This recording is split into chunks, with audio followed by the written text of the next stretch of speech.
Video like जरूर कर लीजिए और ऐसे वीडियो लगातार फ्री में पाने के लिए चैनल को तुरंत सब्सक्राइब कर लीजिए और बेल आइकन को जरूर टैप कर लीजिए ताकि आगे भी सारे वीडियो आपको मिलते रहे। यूट्यूब में फॉलो करते हैं तो प्लीज ये वाला फ्री टेलीग्राम चैनल जरूर ज्वाइन कर लीजिएगा। सारे नोटिफिकेशन सारे अपडेट यहीं पे आते हैं, ध्यान रखिए। नमस्कार दोस्तों, एपीओ का फुल लेंथ टेस्ट लेके आ गए हैं 150 सवालों का। एकदम रियल एग्जाम का जो पैटर्न होता है, लेटेस्ट एंड पैटर्न को फॉलो करते हुए ये है। और आपका पेपर 22 मार्च को है, तो समय अब आपके पास काफ़ी कम है। एक बार SCS की ऐप से आपको हम दे रहे हैं 375 रुपये में 32 टेस्ट है ना, अनलिमिटेड अटेम्प्ट के साथ फुल एक्सप्लेनेशन सब कुछ आपको वहीं मिल जाएगा। ऐप को इंस्टॉल कर लीजिए, खरीदने से पहले कूपन कोड लगा लीजिएगा ज्ञान सर, तो आपको ये पूरे 32 टेस्ट 375 में मिल जाएंगे। जाके लगाइए, बहुत इंपॉर्टेंट सवालों का पूरे सिलेबस का निचोड़ है ये, ठीक है। चलिए, सबसे पहला सवाल है, इसमें आपको गलत की पहचान करनी है।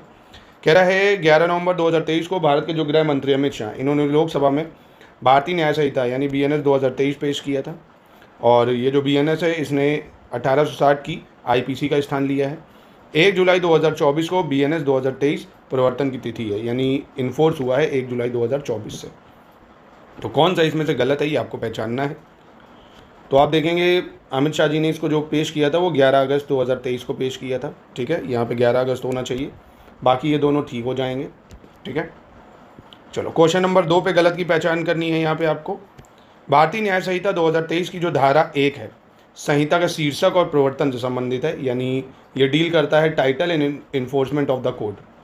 और धारा 1 क्लॉज 2 भारत से बाहर किए गए अपराधों के लिए दंड का प्रावधान करती है, जिनका विचारण भारत के भीतर किया जा सकता है। यानी अगर आप कोई क्राइम भारत से बाहर करते हैं तो इसके तहत आपको सज़ा होगी, कह रहे हैं। और भारतीय न्याय संहिता 2023 की धारा 1 क्लॉज 5 संहिता के क्षेत्रातीत प्रवर्तन का प्रावधान करती है, यानी provide for the code extra territorial enforcement. तो यहाँ कौन सा गलत हो जाएगा? तो यहाँ आप देखेंगे धारा 1 क्लॉज 4 भारत से बाहर किए गए अपराधों के लिए दंड का प्रावधान करेगी, धारा 1 क्लॉज 4, ठीक है। तो ये गलत है। क्वेश्चन नंबर 3 में गलत की पहचान करनी है। भारतीय न्याय संहिता 2023 के अंतर्गत अपराध को लोक अपकार के रूप में वर्णित किया गया है, यानी जो क्राइम है is define as public offence. Bharatiya Nyaya संहिता के अंतर्गत आपराधिक कार्य तथा दुराशय अपराध के आवश्यक तत्व होते हैं। और 2023 के अंतर्गत आपराधिक विधि के अंतर्गत अभियोजन का अर्थ अभियुक्त की दोष मुक्ति है, यानी under BNS prosecution under criminal law means acquittal of the accused. तो बताइए कौन सा यहाँ गलत है भाई? तो यहाँ देखेंगे prosecution under criminal law means acquittal नहीं होता है, कन्विक्शन होता है। यानी कन्विक्शन का मतलब दोष मुक्ति नहीं, दोष सिद्धि होना चाहिए। अभियुक्त की दोष सिद्धि, यहाँ क्या होना चाहिए? अभियुक्त की दोष सिद्धि, ठीक है। यानी किसी पे भी अभियोजन चलाया जा रहा है, यानी दोष सिद्धि के लिए, ठीक है। क्वेश्चन नंबर 4 में सही की पहचान करनी है। भारतीय न्याय संहिता की धारा 2 क्लॉज 1 में जीव जंतु शब्द को परिभाषित किया गया है, यानी एनिमल शब्द को बताया गया है। धारा 2 सब क्लॉज 2 में कूटकरण यानी काउंटरफीट के बारे में बताया गया, नकली नोट वगैरह जो बनते हैं। धारा 2 सब क्लॉज 3 में शिशु शब्द को बताया गया है। और धारा 2 क्लॉज 4 में कृत्य शब्द यानी एक्ट को बताया गया है। तो यहाँ कौन सा जो है सही हो जाएगा?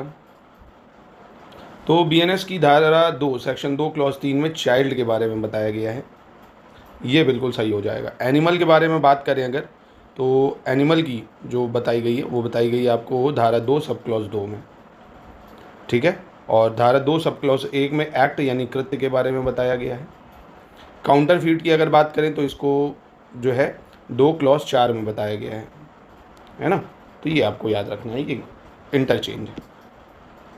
भारतीय न्याय संहिता 2023 की धारा 2 सब क्लॉज 21 परिभाषित करती है कि चल संपत्ति में हर प्रकार की संपत्ति शामिल है सिवाय, यानी मूवेबल प्रॉपर्टी में क्या आएगा?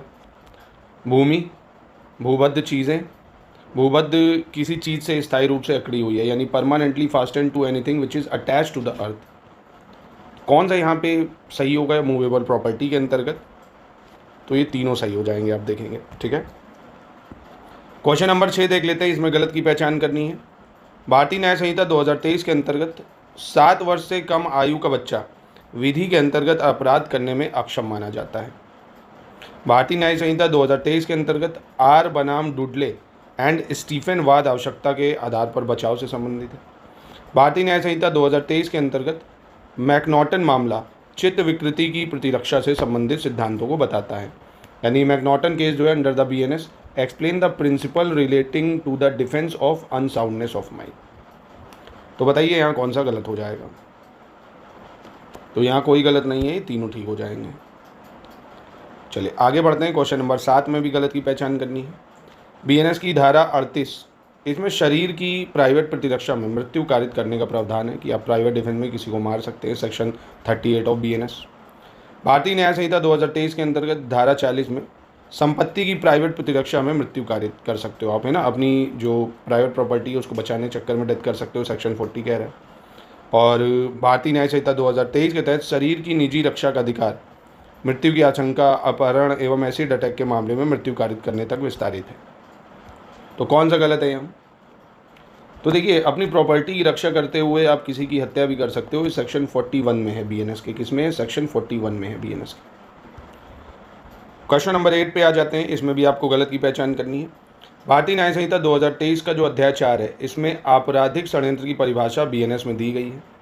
भारतीय न्याय संहिता 2023 की धारा 61 सब क्लॉज 1 में आपराधिक षड्यंत्र की परिभाषा बीएनएस में दी गई है।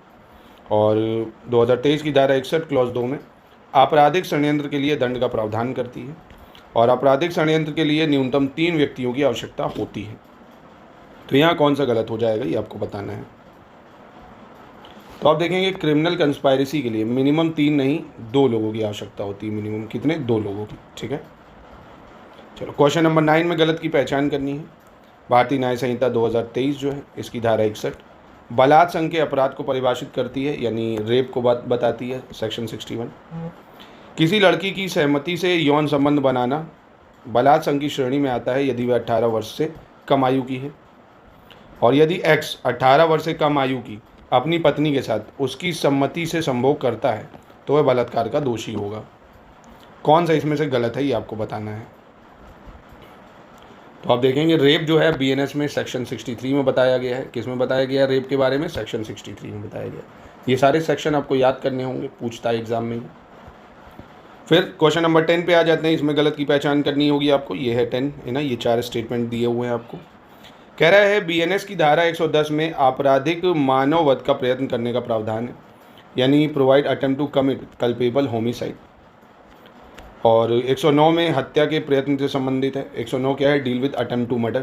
पहले 307 था ना, अब हत्या कह रहा है कि 109 में दिया है अटेम्प्ट टू मर्डर। और प्रत्यक्ष रूप से हत्या के प्रयत्न के लिए बीएनएस 2023 में कारावास जिसे 15 वर्ष तक विस्तारित किया जा सकता है और जुर्माने का प्रावधान है। तो इसमें कौन सा जो है आप देखेंगे गलत होगा? तो आप देखेंगे बीएनएस में कारावास जो है 10 वर्ष तक विस्तारित किया जा सकता है और जुर्माना है ना 10 वर्ष तक। तो ये गलत हो जाएगा। तो यहाँ पे भी ऑप्शन सी गलत है। ठीक है, चलिए 11 में आते हैं। गलत की पहचान करनी है। भारतीय न्याय संहिता 2023 इसके अध्याय 16 में धर्म से संबंधित प्रावधान दिए गए हैं। भारतीय न्याय संहिता 2023 की धारा 298 किसी वर्ग के धर्म का अपमान करने के आशय से उपासना के स्थान को क्षतिकारित करना या अपवित्र करने पर दंड का प्रावधान करती है। भारतीय न्याय संहिता 2023 की धारा जो 300 है धार्मिक जमाओं में विघ्न करने पर दंड का प्रावधान करती है, यानी section 300 of BNS 2023 provide for punishment for disturbing a religious congregation. तो यहाँ कौन सा गलत हो जाएगा? तो यहाँ ऑप्शन डी गलत है, मतलब कोई गलत नहीं है। ठीक है, चलिए आगे बढ़ते हैं। क्वेश्चन नंबर 12, इसमें गलत की पहचान करनी है। भारतीय न्याय संहिता 2023 का अध्याय 15 कह रहा है लोक स्वास्थ्य, क्षेम, सुविधा, शिष्टता और सदाचार को प्रभावित करने वाले अपराधों से संबंधित प्रावधान दिए हैं, यानी offence affecting public health, safety, convenience और डिसेंसी एंड मोरालिटी संबंधित। सेक्शन 270 जो है ये पब्लिक न्यूसेंस की बात करता है, यानी जो है लोक जो उपताप होते हैं उसकी बात करता है, पब्लिक न्यूसेंस की 270। 273 जो है क्वारंटाइन के नियम की अवज्ञा के लिए दंड का प्रावधान करती है ये। तो यहाँ कौन सा गलत हो जाएगा? तो यहाँ कोई गलत नहीं है, तीनों ठीक है। चलिए क्वेश्चन नंबर 13 पे आते हैं। इसमें भी गलत की पहचान करनी है। चोरी करने की योजना बनाना अपने आप में कह रहा है कोई अपराध नहीं है। चोरी का अपराध जंगम संपत्ति के विरुद्ध है, यानी the crime of theft is against movable property. भारतीय न्याय संहिता 2023 में चोरी का गठन करने के लिए सामान्य आशय घटक नहीं है, यानी Indian criminal code 2023 does not have a common intent component to constitute theft. कौन सा गलत है यहाँ पे? तो यहाँ पे आप देखेंगे कोई गलत नहीं है, ठीक है। क्वेश्चन नंबर 14 पे आते हैं। इसमें भी गलत की पहचान करनी है आपको। ये ऑप्शन ए है आपका, this is B, this is C, this is D, ठीक है। पढ़िए, कह रहे एक्स अपने सोने के लॉकेट को वाई के पास गिरवी रख देता है और वाई की संपत्ति के बिना उसे, मतलब सम्मति के बिना, माफ़ कीजिएगा, सहमति यानी कंसेंट नहीं है, वाई की सम्मति के बिना उसे वाई के कब्जे से ले लेता है, जबकि उसने सोने के लॉकेट पर उधार ली गई राशि का भुगतान ही नहीं किया है। तो एक्स ने भारतीय न्याय संहिता की धारा 302 के तहत अपराध किया है। ये आपको बताना है सही है या नहीं। फिर बीएनएस की धारा 307 के अंतर्गत चोरी करने के लिए मृत्यु, उपहति या अवरोध कारित करने की तैयारी के पश्चात चोरी करना दंडनीय है, यानी punishes theft after preparation is made to cause death, hurt और restraint in order to commit theft, यानी चोरी के दौरान मृत्यु कर देना। लिपिक या सेवक द्वारा स्वामी के कब्जे में से संपत्ति की चोरी भारतीय न्याय संहिता 2023 की धारा 306 में दंडनीय है। बताइए कौन सा गलत है। आसान है, यहाँ धारा आप देखेंगे 302 नहीं, यहाँ धारा जो है 303 होनी चाहिए, ठीक है। क्वेश्चन नंबर 15 देख लेते हैं। इसमें गलत की पहचान करनी है। आपराधिक न्यास भंग का अपराध भारतीय न्याय संहिता 2023 की धारा 317 से उपबंधित है। आपराधिक न्यास भंग जंगम और स्थावर दोनों संपत्तियों से संबंधित है। आपराधिक न्यास भंग एक अपराध है जो न्यास्तता को दर्शाता है, यानी criminal breach of trust is an offence that involve entrustment. कौन सा यहाँ पे गलत हो जाएगा, तो आप देखेंगे यहाँ आपराधिक न्यास भंग या क्रिमिनल ब्रीच ऑफ ट्रस्ट, ये आपका कौन से सेक्शन में आता है, तो ये आता है 316 में, है ना, 317 में नहीं, ठीक है। तो आप देखिए आप कर पा रहे हैं नहीं, इसको देखते रहिए, नहीं कर पा रहे तो एक बार रिवीजन फिर से कर लीजिएगा। वैसे मुझे लगता है आपने इतना पढ़ा होगा कि आप कर ले रहे होंगे सवालों को। फिर कह रहा है बीएनएस 2023 की धारा 329 में आपराधिक अतिचार को परिभाषित किया गया है, यानी क्रिमिनल ट्रेसपास के बारे में बताया गया है। एक्स वाई की हत्या करने के आशय से रात्रि में वाई के शयन कक्ष में प्रवेश करता है। जब वाई आउट ऑफ स्टेशन था तो एक्स गृह अतिचार का दोषी है, यानी जो हाउस ट्रेसपास है उसका दोषी है। भारतीय न्याय संहिता कह रहे हैं 2023 की धारा 330 क्लॉज 1 में प्रच्छन्न गृह अतिचार को परिभाषित किया गया है, यानी lurking house trespass is defined under the section 330 clause 1 of BNS. कौन सा गलत है यहाँ पे, तो आप देखेंगे यहाँ कोई गलत नहीं होगा, ठीक है। चलिए क्वेश्चन नंबर 17 में आते हैं। यहाँ भी गलत की पहचान करनी है आपको। कह रहे एक्स इस आशय से गहनों को वाई के बक्से में रखता है कि वह उस बक्से में मिल जाए और इन परिस्थितियों के कारण वाई को चोरी का दोषी ठहराया जा सके, तो ए ने बीएनएस की धारा 228 के तहत अपराध किया है। न्यायालय में मिथ्या साक्ष्य देने पर दंड देने का प्रावधान भारतीय न्याय संहिता की धारा 229 के तहत दिया गया है और न्यायिक कार्रवाई में मिथ्या साक्ष्य देने पर अभियुक्त व्यक्ति को 10 वर्ष तक और 50,000 रुपये तक जुर्माना हो सकता है। तो कौन सा यहाँ गलत है, तो यहाँ बताइए कौन सा गलत है। तो देखिए अगर न्यायिक कार्रवाई में आप झूठे साक्ष्य प्रस्तुत कर रहे हैं तो आपको 7 वर्ष तक की सज़ा और 10,000 रुपये तक जुर्माना आप पे लग सकता है, ठीक है। चलिए क्वेश्चन 18 पे आते हैं। इसमें गलत की पहचान करनी है। बीएनएस की धारा 124 के तहत एसिड अटैक एक अपराध है और बीएनएस की धारा 117 क्लॉज 2 के तहत मुक्के के प्रहार से दांत का विंशदान दंडनीय अपराध है, यानी fracturing a tooth by punching is a punishable offence under section 117 clause 2 of BNS. तो यहाँ कौन सा गलत है, तो यहाँ पे बताइए कौन सा गलत है। तो यहाँ पे कोई गलत नहीं है, दोनों ठीक हो जाएंगे। क्वेश्चन नंबर 19 पे आ जाते हैं। 19 में गलत की पहचान करनी है। वाई ने आशयपूर्वक अपने प्लाट से गोली चलाई जो जेड को लगी और जेड की मृत्यु हो गई। वाई के द्वारा बीएनएस की धारा 102 के तहत उसने अपराध किया है, कह रहे हैं। बीएनएस 2023 की धारा 106 के तहत उपेक्षा से मृत्यु कारित करने का अपराध का प्रावधान करती है, यानी offence of causing death by negligence. धारा 106 के तहत अपराध के लिए न्यायालय के द्वारा कारावास की जो अधिकतम सज़ा है वो 5 वर्ष की अवधि तक दी जा सकती है। तो यहाँ पे कौन सा गलत है, तो यहाँ पे आप देखेंगे कोई गलत नहीं है, तीनों बिल्कुल सही हो जाएंगे। चलिए क्वेश्चन नंबर 20 पे आ जाते हैं। यहाँ भी गलत बताना है। भारतीय न्याय संहिता 2023 की धारा 95 किसी बालक को अपराध करने के लिए भाड़े पर लेना, नियोजित करना या नियुक्त करने के लिए दंड का प्रावधान करती है। भारतीय न्याय संहिता 2023 की धारा 96 बालकों को उपापन के अपराध का प्रावधान करती है, यानी provide for the offence of procuring children. भारतीय न्याय संहिता 2023 की धारा 98 वेश्यावृत्ति आदि के प्रयोजन के लिए बालक को बेचने पर दंड का प्रावधान करती है, यानी punishment for selling a child for the purpose of prostitution, section 98। तो बताइए 95, 96, 98 क्या सही कह रहा है ये? अगर सेक्शन याद है तो आपको, क्योंकि सवाल तो सेक्शन से ही बनेंगे भाई बीएनएस के। तो यहाँ कोई गलत नहीं है, बिल्कुल सही है 3। चलिए क्वेश्चन नंबर 21 पे आ जाते हैं। इसमें आपको गलत की पहचान करनी है, कौन सा गलत है। भारतीय न्याय संहिता यानी बीएनएस की धारा 249 के बारे में कह रहा है, ये अपराधियों को संश्रय देने के लिए दंड का प्रावधान करती है, यानी अगर आप किसी को भी हार्बोरिंग क्रिमिनल्स जो होते हैं, मतलब पनिशमेंट देगा हार्बोरिंग फॉर क्रिमिनल्स, ठीक है। और दूसरा कह रहा वाई जेड को संश्रय देता है जिससे वह जानता है कि उसने विधिक दंड से प्रतिच्छादित करने के आशय से एक बड़ा अपराध किया है, तो वाई अधिकतम 5 वर्ष का। मतलब एक तरह से क्रिमिनल्स को अगर आप वो क्या बोलते हैं उसको अपने घर में रखते हो या पनाह देते हो, जिसको आसान शब्दों में कहें तो। और कह रहा है धारा 250 जो अपराधियों को दंड से प्रतिच्छादित करने के लिए उपहार आदि लेने पर दंड का प्रावधान भी करती है ना। Provide for punishment for accepting gift to shield criminals from punishment.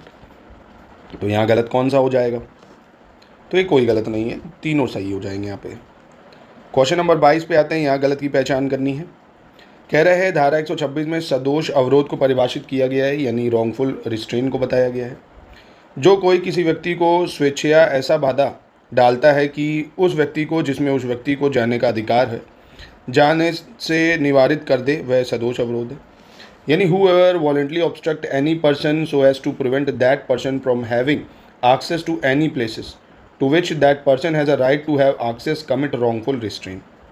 सदोष अवरोध के लिए दंड साधारण कारावास है जो 1 माह तक विस्तारित किया जा सकता है, या जुर्माना 2 से 10,000 रुपये तक विस्तारित किया जा सकता है। तो यहाँ कौन सा गलत हो जाएगा? तो यहाँ पे ऑप्शन सी गलत हो जाएगा, क्योंकि जुर्माना जो है वो 5,000 रुपये तक विस्तारित किया जा सकता है और 1 माह तक जो है कारावास हो सकता है ना। 1 माह तक कारावास और जुर्मान 5,000 रुपये जुर्माना। चलिए क्वेश्चन नंबर 23 में देख लीजिए सही कौन सा है।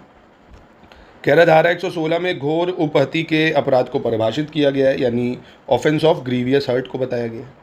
धारा 116 के तहत 8 प्रकार की उपहति को घोर उपहति के अंतर्गत शामिल किया गया है, यानी 8 टाइप ऑफ ग्रीवियस हर्ट होते हैं आर्टिकल या सेक्शन 116 ऑफ बीएनएस में। तो यहाँ कौन सा सही हो जाएगा? दोनों सही, ठीक है। क्वेश्चन नंबर 24 पे आ जाते हैं। यहाँ गलत की पहचान करनी है, कौन सा गलत हो जाएगा। कह रहा बीएनएस की जो धारा 111 है छोटे संगठित अपराधों को परिभाषित करती है, और धारा 113 जो है आतंकवादी कृत्य को परिभाषित करती है, ठीक है। यानी टेररिस्ट एक्ट जो है सेक्शन 113 में है और पैटी ऑर्गेनाइज क्राइम सेक्शन 111 में है, ठीक है।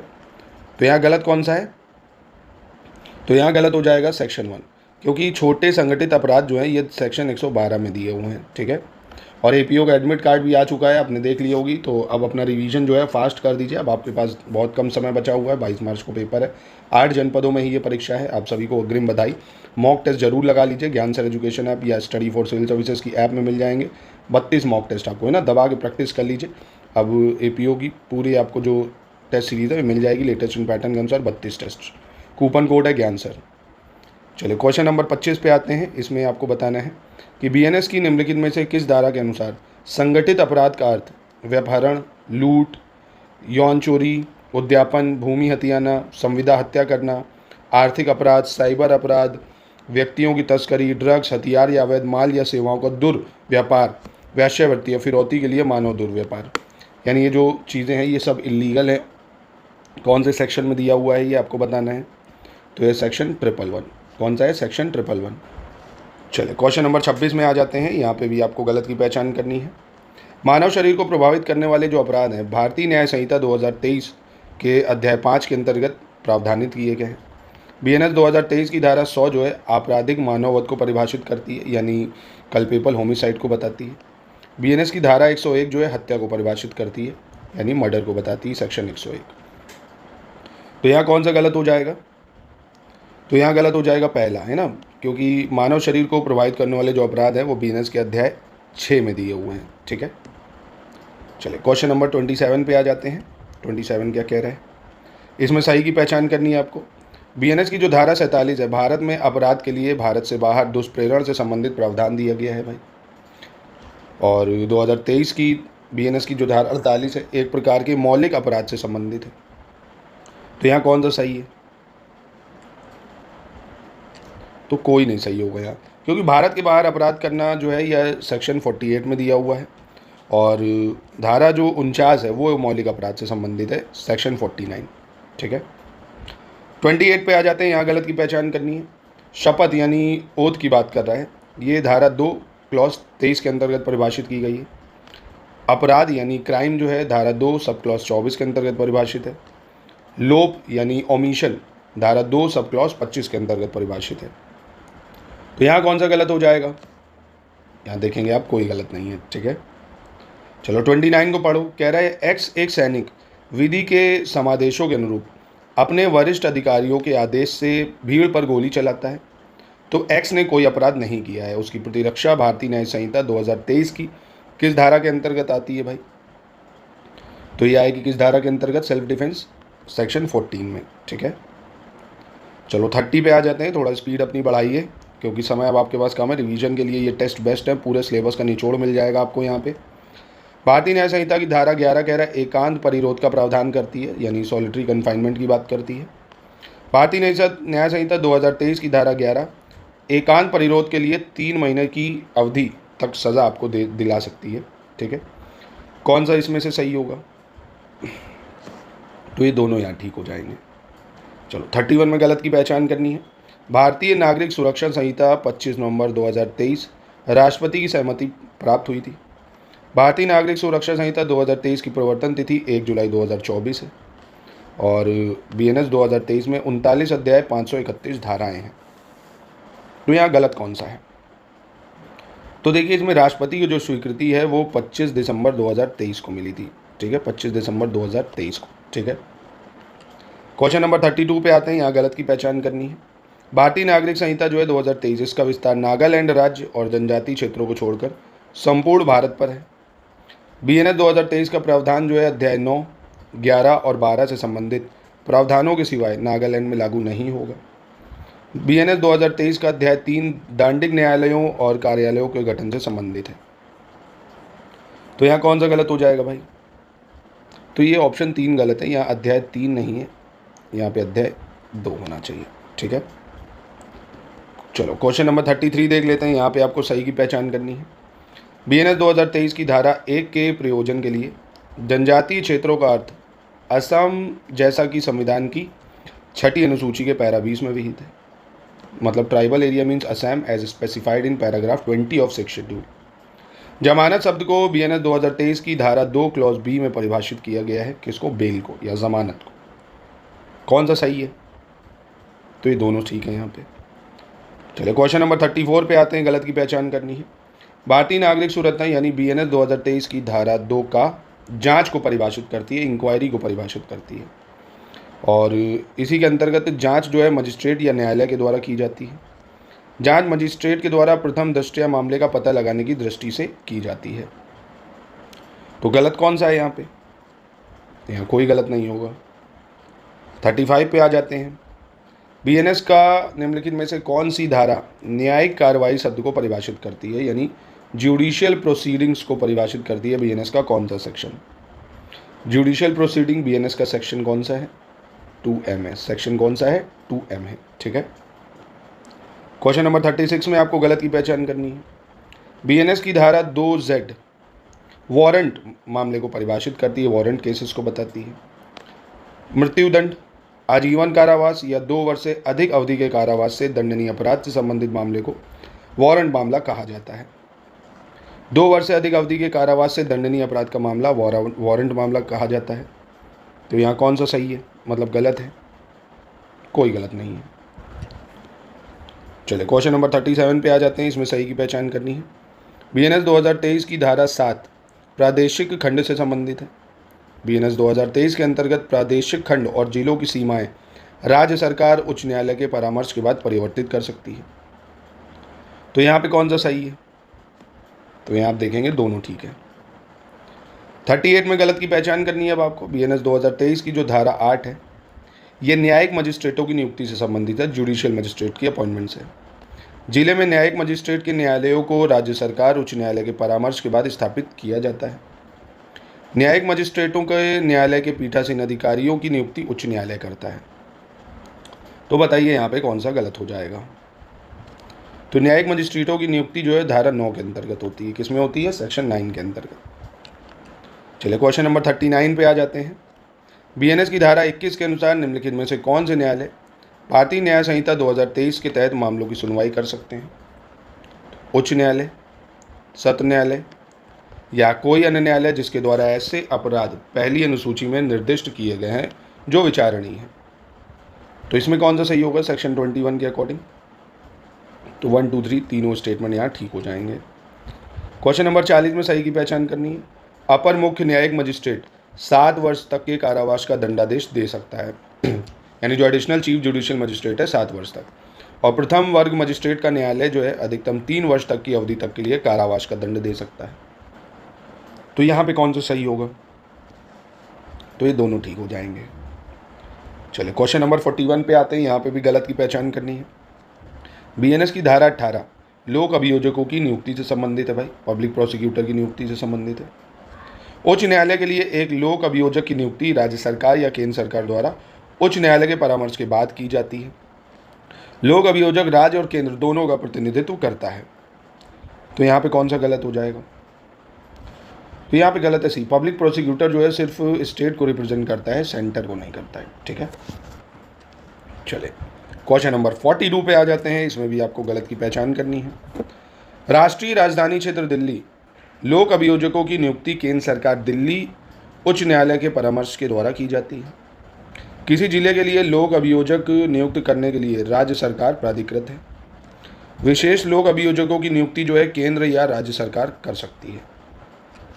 तो यहाँ कौन सा गलत हो जाएगा? तो कोई गलत नहीं है, तीनों ठीक है। चलो 43 देख लेते हैं। इसमें गलत की पहचान करनी है। भारतीय नागरिक सुरक्षा संहिता यानी बीएनएस 2023 इसकी धारा 24 में जुर्माने का भुगतान न करने पर मजिस्ट्रेट की अदालत द्वारा कारावास की सज़ा का प्रावधान है। मजिस्ट्रेट ने चोरी के एक आरोपी को 1 साल की कैद और 1000 रुपये जुर्माने की सज़ा सुनाई। जुर्माना न देने पर आरोपी को अधिकतम 6 महीने की अतिरिक्त सज़ा हो सकती है। और धारा 25 एक ही मुकदमे में कई अपराधों के लिए दोष सिद्धि के मामले में सज़ा से संबंधित है। तो यहाँ कौन सा गलत हो जाएगा? तो यहाँ पे गलत ऑप्शन बी हो जाएगा, क्योंकि इसमें अधिकतम सज़ा जो है वो 6 महीने नहीं 9 महीने हो सकती है ना, 9 महीने की सज़ा हो सकती है। बाकी ठीक है। 44 में भी गलत की पहचान करनी है। न्यायिक मजिस्ट्रेट जो है वो कारावास, जुर्माना एवं सामुदायिक सेवा दंडादेश दे सकता है भाई। भारतीय नागरिक सुरक्षा संहिता की धारा 23 का स्पष्टीकरण में सामुदायिक सेवा को परिभाषित किया गया है। तो यहाँ पे जो है कौन सा गलत हो जाएगा? तो यहाँ कोई गलत नहीं है, ये दोनों बिल्कुल ठीक हो जाएंगे ना, ऑप्शन सी हो जाएगा। चलो 44 नंबर देख लेते हैं। कह रहे कौन से व्यक्ति को बिना किसी वारंट के गिरफ्तार किया जा सकता है जिस पर संघ के किसी भी सशस्त्र बल से अभिव्यंजक होने का संदेह हो?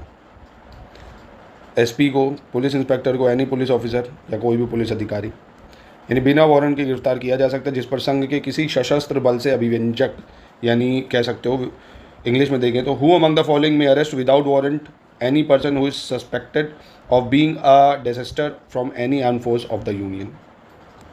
तो कोई भी पुलिस अधिकारी हो उसको अरेस्ट किया जा सकता है। 46 देखते हैं। इसमें गलत की पहचान करनी है आपको। गिरफ्तारी की प्रक्रिया और गिरफ्तार करने वाले अधिकारी के कर्तव्य बीएनएस 2023 की धारा 36 में दिए गए हैं, और बीएनएस 2023 की धारा 37B के तहत उल्लेखित जानकारी प्रत्येक पुलिस स्टेशन और जिला मुख्यालय पर प्रदर्शित की जाती है भाई। तो यहाँ कौन सा गलत है? तो कोई गलत नहीं है, दोनों स्टेटमेंट बिल्कुल सही हैं। 47 में सही की पहचान करनी है। बीएनएस 2023 की धारा 40 इसके तहत किसी प्राइवेट व्यक्ति संज्ञेय अपराध करने वाले किसी भी व्यक्ति को गिरफ्तार करने के लिए प्राधिकृत करती है। जब कोई प्राइवेट व्यक्ति किसी अपराधी को गिरफ्तार करता है तो उसे गिरफ्तारी के 6 महीने के भीतर गिरफ्तार किए गए व्यक्ति को पुलिस अधिकारी को सौंपना होता है। तो यहाँ कौन सा सही है? तो सिर्फ पहला सही हो जाएगा यहाँ, क्योंकि जब कोई प्राइवेट व्यक्ति किसी भी अपराधी को गिरफ्तार करता है तो उसे गिरफ्तारी के 6 महीने नहीं, 6 घंटे के भीतर, है ना, पुलिस को सौंपना पड़ता है 6 घंटे के भीतर। 48 में गलत की पहचान करनी है।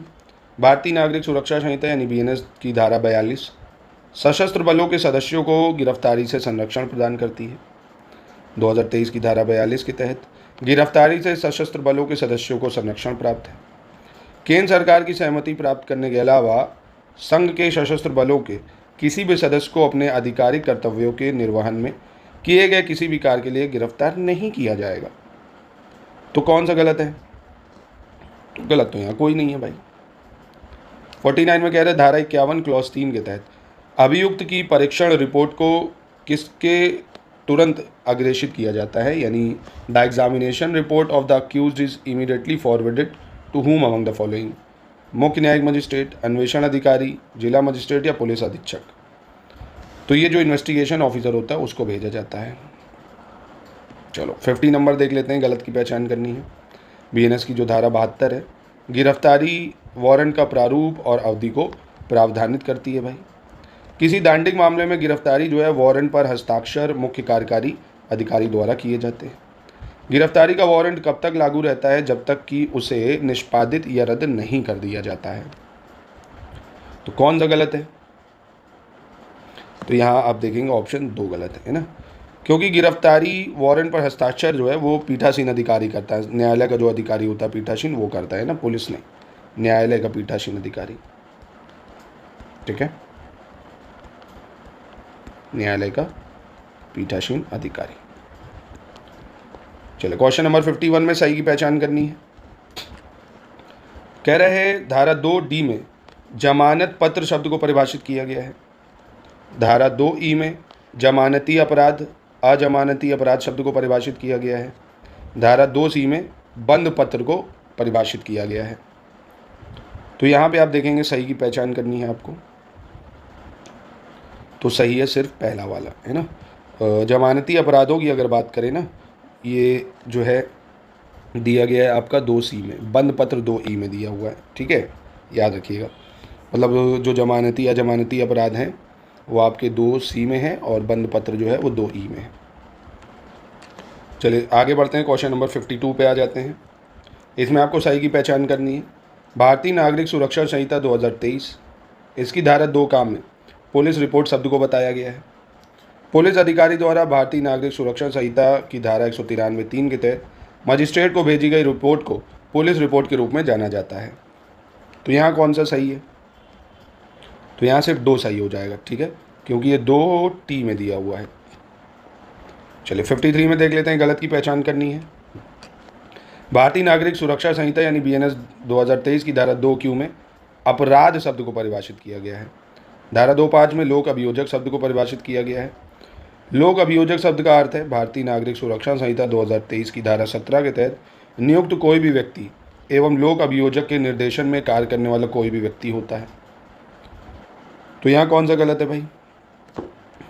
ऑप्शन C गलत है। धारा 17 में नहीं है, धारा 18 में है। ठीक है, चलो 54 में गलत की पहचान करनी है भाई। कह रहा है धारा 41 जो है इसके तहत एक मजिस्ट्रेट किसी व्यक्ति को गिरफ्तार कर सकता है जब मजिस्ट्रेट के स्थानीय क्षेत्राधिकार के भीतर मजिस्ट्रेट की उपस्थिति में कोई अपराध किया जाता है तो मजिस्ट्रेट स्वयं अपराधी को गिरफ्तार कर सकता है या किसी को उसे गिरफ्तार करने का आदेश दे सकता है। यदि X एक मजिस्ट्रेट है जिसकी उपस्थिति में सुबह की सैर के दौरान किसी की हत्या हो जाती है तो X अपराधी को स्वयं गिरफ्तार नहीं कर सकता है। तो यहाँ कौन सा गलत है?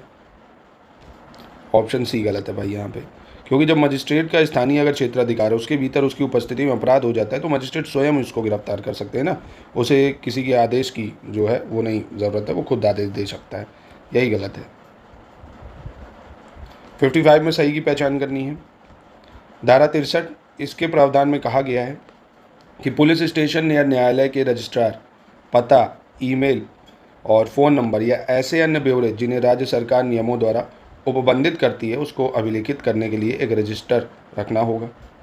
धारा 64 के अनुसार समन की तामीली व्यक्तिगत रूप से या इलेक्ट्रॉनिक संसूचना के द्वारा की जा सकती है।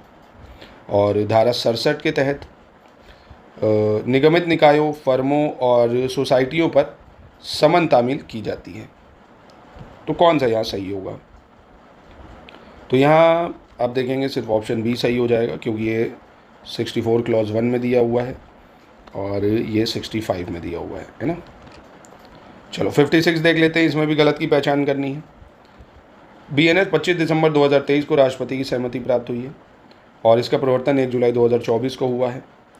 और बीएनएस 2023 की प्रस्तावना के अनुसार इस अधिनियम का उद्देश्य निष्पक्ष विचारण के लिए साक्ष्य के सामान्य नियमों और सिद्धांतों को समेकित करना है। तो यहाँ कौन सा गलत हो जाएगा? तो कोई गलत नहीं है यहाँ। चलो 57 में सही की पहचान करनी है। धारा 4 मतलब बीएनएस जो है इसको 4 भागों में विभाजित किया गया है, 13 अध्यायों में विभाजित किया गया है, 190 धाराओं में विभाजित किया गया है। तो कौन सा यहाँ पे जो है आपको सही देखने को मिलेगा? सही तो सिर्फ पहला है कि बीएनएस जो है वो 4 भागों में विभाजित है। इसमें अध्याय की बात करें तो 12 है, धाराओं की बात करें तो इसमें आपका 170 है। बीएनएस कह रहा हूँ, भारतीय साक्ष्य अधिनियम की बात कर रहा है ना, साक्ष्य अधिनियम। ठीक है, चलो अब साक्ष्य अधिनियम पे ही अगला सवाल है। भारतीय साक्ष्य अधिनियम की धारा 2 clause A sub clause 2 clause 1 sub clause A न्यायालय शब्द को परिभाषित करती है। और भारतीय साक्ष्य अधिनियम 2023 के अंतर्गत न्यायालय अभिव्यक्ति में सभी न्यायाधीश, मध्यस्थ, सभी मजिस्ट्रेट, श्रम न्यायालय के पीठासीन अधिकारी, तहसीलदार, सिविल कोर्ट द्वारा नियुक्त आयुक्त इत्यादि शामिल होते हैं। तो यहाँ कौन सा गलत है? दोनों गलत हो जाएंगे, क्योंकि 2 clause A sub clause D में दिया हुआ है ना। और ये जो है इसके अंतर्गत न्यायालय के निरीक्षण वगैरह में जो शामिल होंगे आपके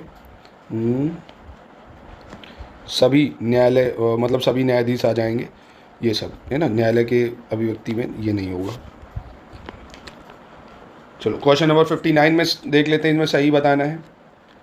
भारतीय साक्ष्य अधिनियम 2023 की धारा 2 clause A sub clause D में दस्तावेज को परिभाषित किया गया है, कह रहे हैं।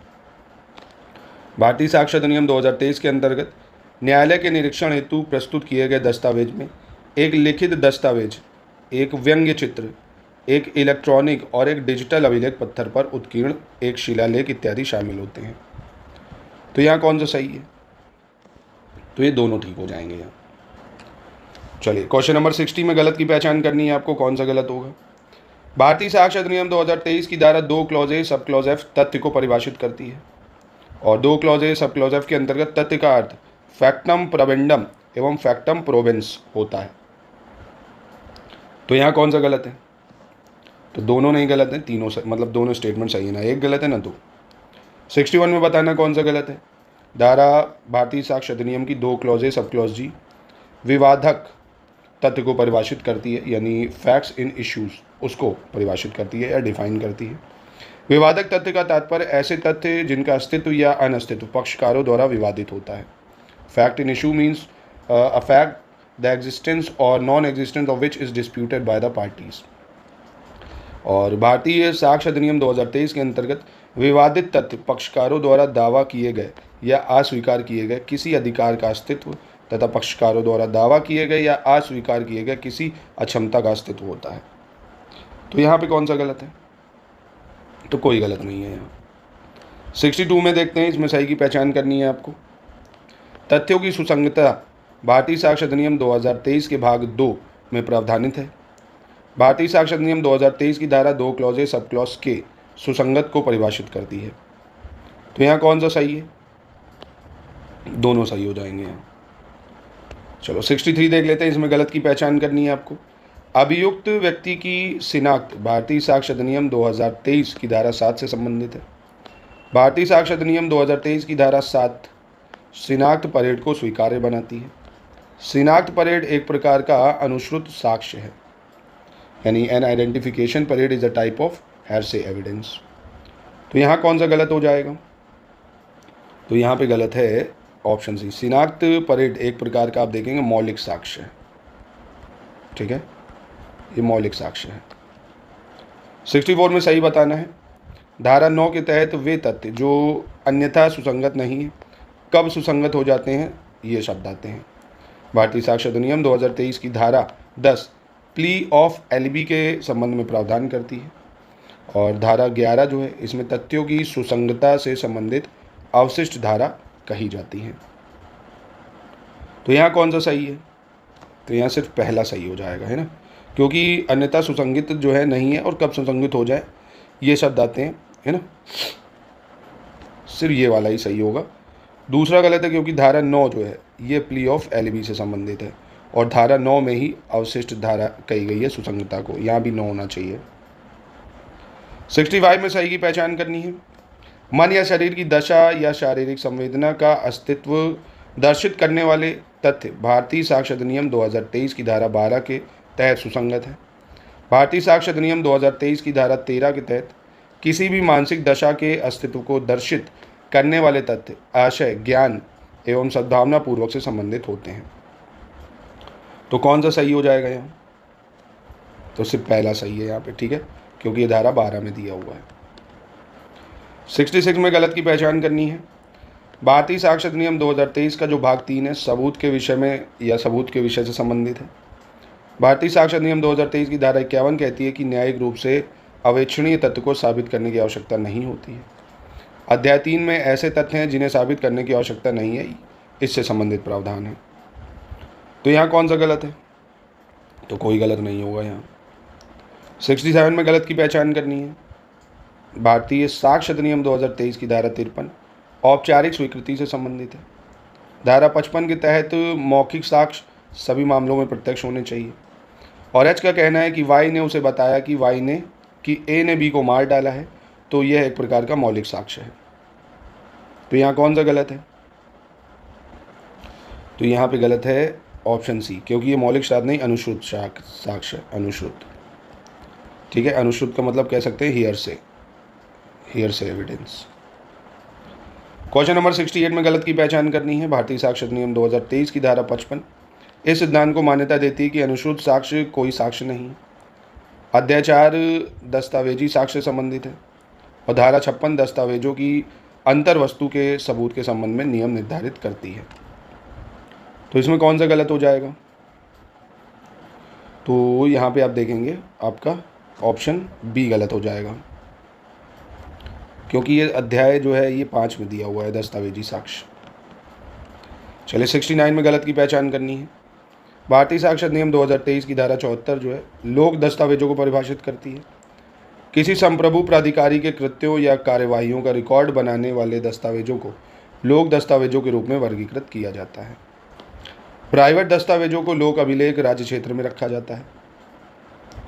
तो यहाँ कौन सा गलत है? तो यहाँ कोई गलत नहीं होगा। क्वेश्चन नंबर 70 पे आ जाते हैं। यहाँ पे सही की पहचान करनी है।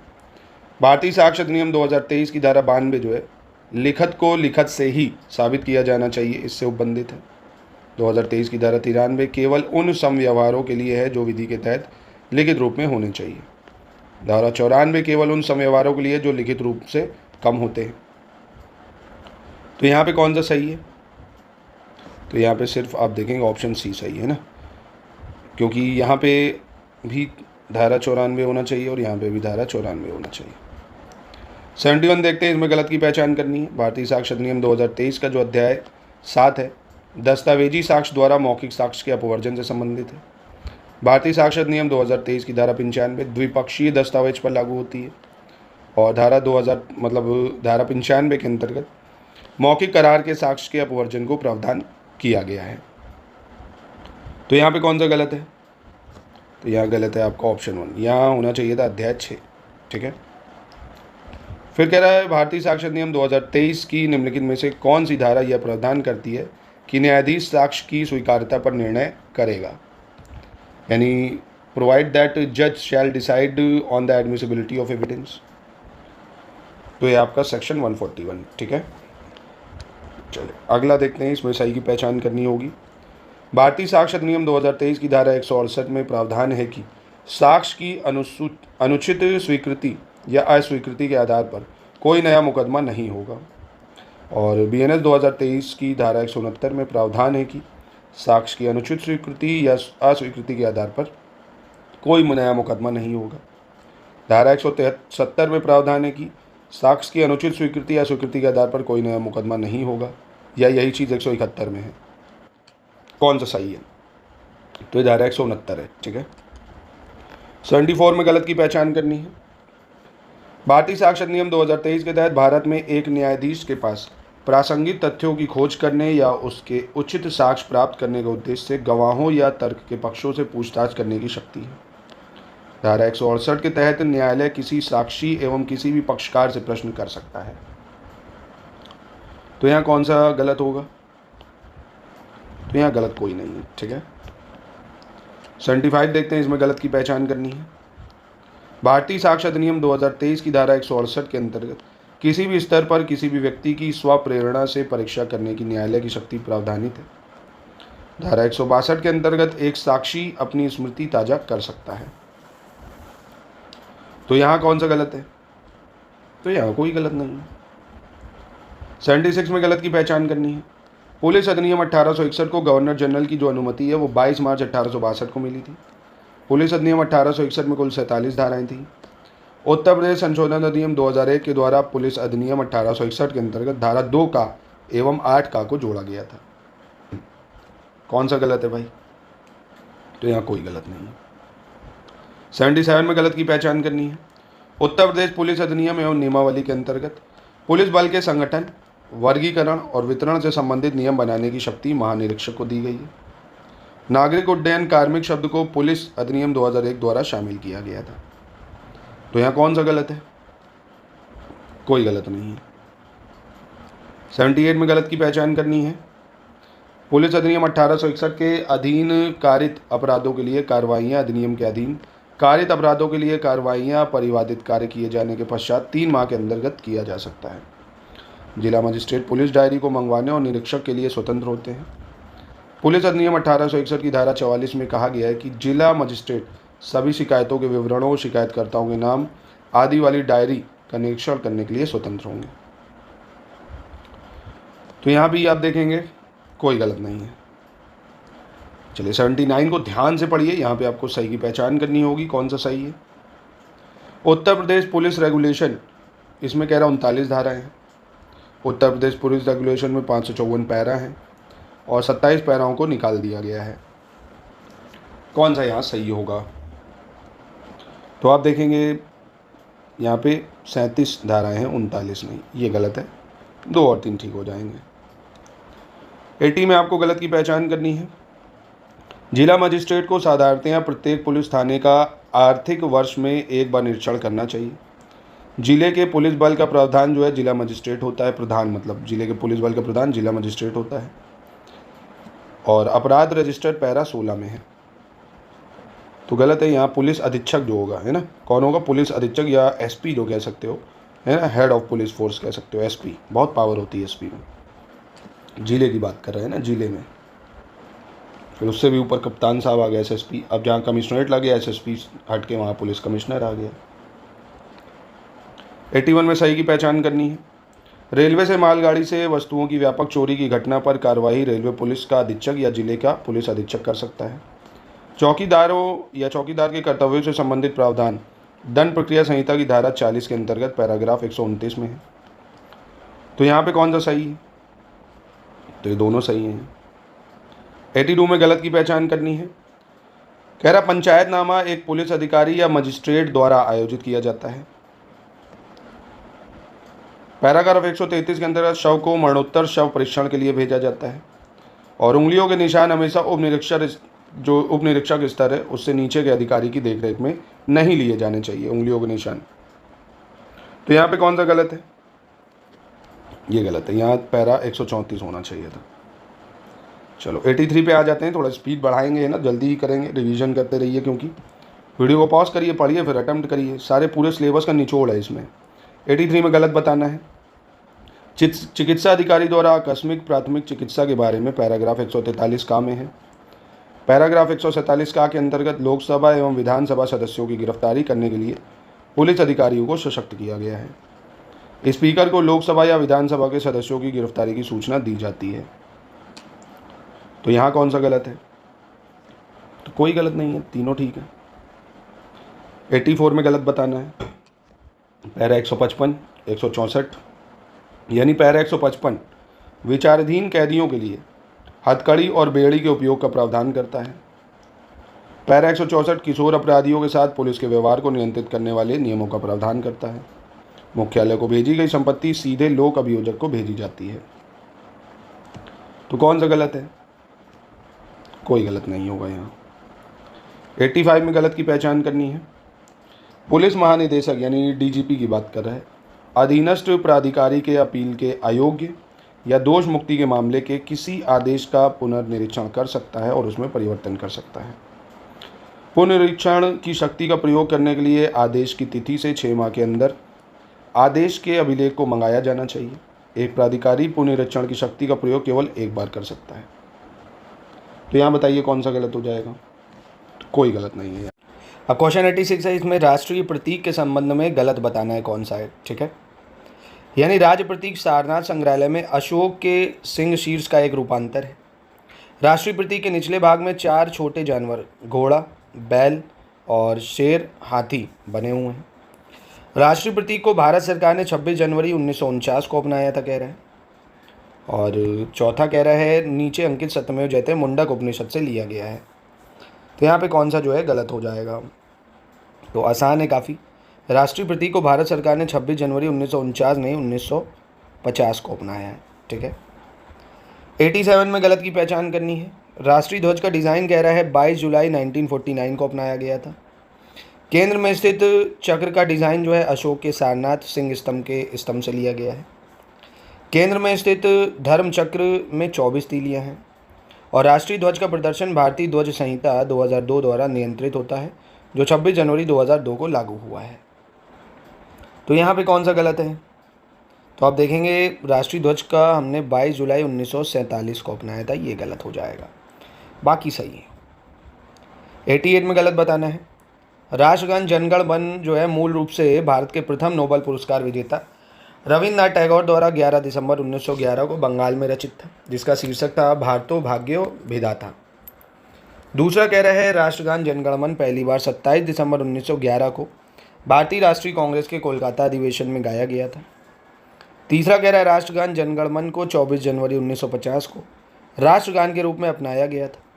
संविधान लागू होने से पहले इसे आधिकारिक तौर पर भारत के राष्ट्रगान के रूप में अपनाया गया था। तो यहाँ कौन सा गलत है? तो कोई गलत नहीं है, ये तीनों स्टेटमेंट यहाँ बिल्कुल करेक्ट हो जाएंगी। क्वेश्चन 89 कह रहा है राष्ट्रीय गीत वंदे मातरम में गलत बताना है कौन सा है। बंकिम चंद्र चट्टोपाध्याय राष्ट्रीय गीत वंदे मातरम के रचयिता थे। यह मूल गीत संस्कृत और बंगाली भाषाओं में था। पहली बार 1881 में बंकिम चंद्र के उपन्यास आनंद मठ में प्रकाशित हुआ था। इसकी संगीत रचना सबसे पहले रविन्द्रनाथ टैगोर ने की थी। तो यहाँ कौन सा गलत है?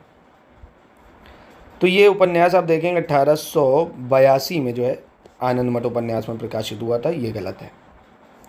चलो पॉलिटी के आर्टिकल्स शुरू हो गए, इसमें सही बताना है कौन सा है। Article 19 protection against arrest and detention, protection in respect of conviction for offence 20 और protection of certain rights regarding freedom of speech, protection of life and personal liberty article 22। तो कौन सा यहाँ पे सही है? तो इसके लिए आप देखेंगे दो सिद्धि के संबंध में संरक्षण आर्टिकल 20 में, ये सही है। आर्टिकल 19 में दिया है फ्रीडम ऑफ स्पीच वगैरह, और 21 में right to life and personal liberty दी है। और वहीं 22 की बात करें तो प्रोटेक्शन जो है in respect of conviction for offence है ना, ये इसमें दी गई है आपको। तो ये यानी सिर्फ 20 सही है यहाँ पे। चलिए अगला देखते हैं क्वेश्चन नंबर 91। इसमें भी अनुच्छेद के बारे में आपको बताना है कौन सा सही मैच कर रहा है। आर्टिकल 79 संसद का गठन, आर्टिकल 80 राज्यों की परिषद की संरचना, 81 लोकसभा की संरचना, 83 संसद के सदनों की अवधि। तो इसमें से आप बताइए कौन सा सही होगा आपका। तो 1 2 3 4 बिल्कुल सही मैच कर रहे हैं यहाँ पे। ठीक है, क्वेश्चन नंबर 92 पे आ जाते हैं। इसमें भी सही की पहचान करनी है। अनुच्छेद 217 उच्च न्यायालय के न्यायाधीश की नियुक्ति और पद की शर्तें। अनुच्छेद 223 उच्च न्यायालयों की बैठकों में सेवानिवृत्त न्यायाधीशों की नियुक्ति।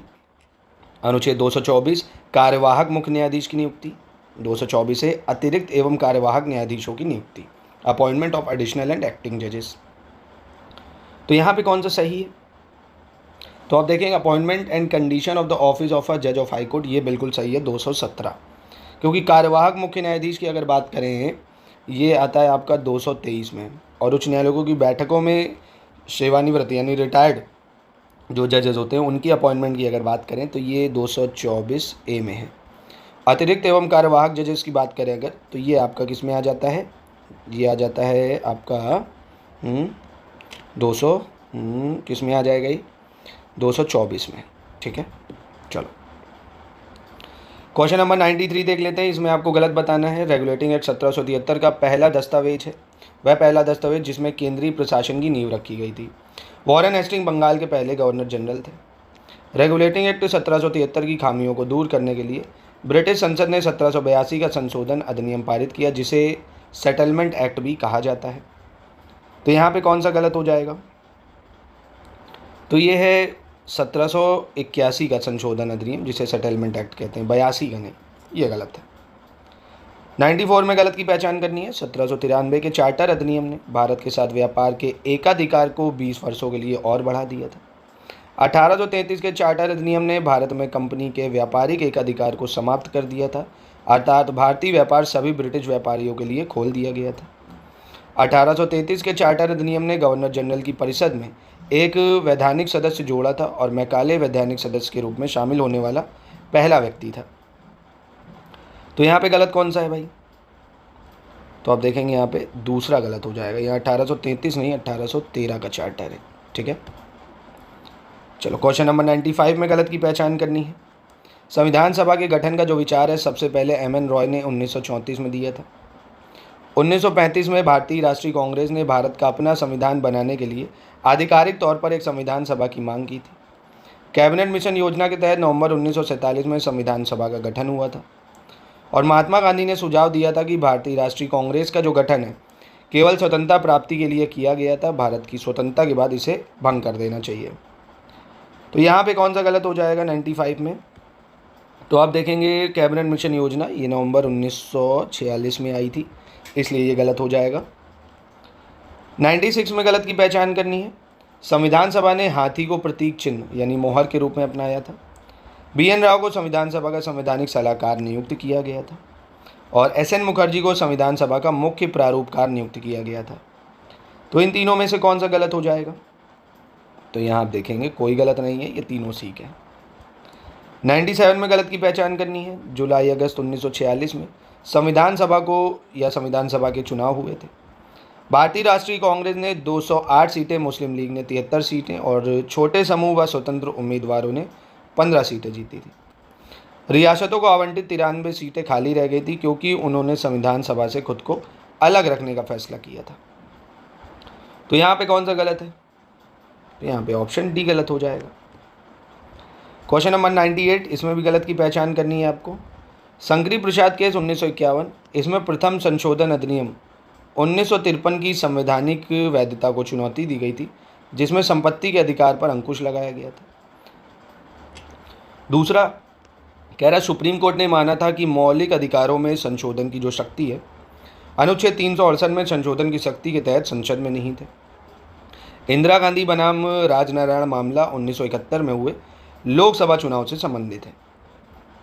तो यहाँ पे गलत कौन सा है भाई, तो यहाँ पे पहला गलत है क्योंकि शंकरी प्रसाद केस 1951 में प्रथम संशोधन अधिनियम 1951 की जो संवैधानिक वैधता है उसको चुनौती देता है। चले, और दोस्तों एपीओ की टेस्ट सीरीज लगाना चाहते हैं तो आप हमारे स्टडी फॉर सिविल सर्विसेज के ऐप पे चले जाइए, कूपन कोड लगाइएगा ज्ञान सर, आपको 32 टेस्ट मिल जाएंगे, mock test, unlimited attempt, full explanation के साथ मिलेगा।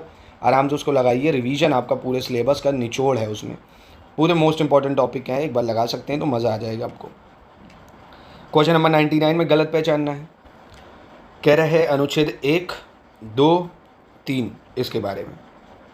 अनुच्छेद 1 के तहत इंडिया अर्थात भारत जो है वो राज्यों का संघ होगा और भारतीय क्षेत्र की परिभाषा इस प्रकार है, इसमें राज्यों का क्षेत्र, केंद्र शासित प्रदेश और भारत सरकार द्वारा अधिग्रहित क्षेत्र शामिल है। अनुच्छेद 2 में संसद को ऐसे नियमों और शर्तों पर जिन्हें वह उचित समझे कानून द्वारा संघ में नए राज्यों को शामिल करने या स्थापित करने का अधिकार है। भारतीय संविधान का अनुच्छेद 3 स्वयं घोषित करता है कि नए राज्यों का शामिल होना या गठन, नए राज्यों का निर्माण, सीमाओं, क्षेत्रों और नाम में परिवर्तन अनुच्छेद 368 के अंतर्गत संशोधित नहीं माना जाएगा। तो यहाँ पे कौन सा गलत है, आसान है, यहाँ देखेंगे आपका गलत है ऑप्शन नंबर सी, या अनुच्छेद 3 नहीं 4 होना चाहिए था। ठीक है, चलिए क्वेश्चन नंबर 100 पे आते हैं। यहाँ पे गलत की पहचान करनी है। कह रहा 1969 में सर्वोच्च न्यायालय ने माना था कि भारत और किसी अन्य देश के बीच सीमा विवाद को सुलझाने के लिए संविधान संशोधन की आवश्यकता नहीं है। और 100वां संविधान संशोधन अधिनियम 2015 भारत द्वारा कुछ क्षेत्र अधिग्रहित करने और कुछ अन्य क्षेत्र बांग्लादेश को हस्तांतरित करने के लिए लागू किया गया था। और नागरिकता अधिनियम 1955 संविधान लागू होने के बाद नागरिकता प्राप्त करने और समाप्त करने का प्रावधान करता है। तो यहाँ पे कौन सा गलत है? ऑप्शन डी यहाँ गलत हो जाएगा, ठीक है, मतलब कोई गलत नहीं है। इसमें कह रहा है कौन सा एक सही सम्मिलित नहीं है, निम्नलिखित में से कौन सा एक सही सम्मिलित नहीं है देश और राजधानी में? जैसे बारबाडोस, इसकी राजधानी ब्रिजटाउन, न्यूजीलैंड, इसकी राजधानी वेलिंगटन, रवांडा, सुआ और इक्वाडोर क्विटो। तो यहाँ पे कौन सा सही मैच नहीं कर रहा है? आसान है, रवांडा, इसकी राजधानी है किगली। क्या है? किगली, ठीक है। देखिए मिडिल ईस्ट की राजधानी ज़रूर एक बार देख लीजिएगा, बहुत न्यूज़ में मिडिल ईस्ट के जितने देश हैं और उनकी राजधानी और उनके बॉर्डर, है ना, जीएस में इससे सवाल आपसे बन सकता है। चलो, इसमें विश्व की प्रमुख स्थानीय शीतल हवाओं के संदर्भ में, यानी जो कोल्ड विंड्स हैं वर्ल्ड की, उनको बताना है। जैसे मिस्ट्रल फ्रांस में, और शर्मा रूस में, और सिरजो स्पेन, और बुरले मध्य फ्रांस या सेंट्रल फ्रांस में। तो कौन सा सही मैच कर रहा है इसमें? तो ये चारों ही यहाँ ठीक हैं।